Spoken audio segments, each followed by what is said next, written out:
To brew espresso with your new De'Longhi Combination Espresso and Drip Coffee Machine, fill the water tank with clean water.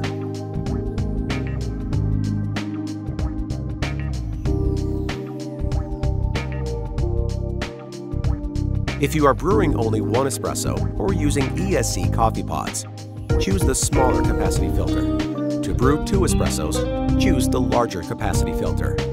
Select the correct filter. Fill with ground espresso. Tamp the coffee using the tamper side of the coffee scoop. Attach the filter holder to the boiler outlet by connecting and turning securely to the right. Place 1 or 2 cups under the spout, depending on your filter. Press the coffee hot water button to start brewing the espresso. When you've reached your desired quantity, press the coffee hot water button again to stop it. Enjoy your delicious espresso.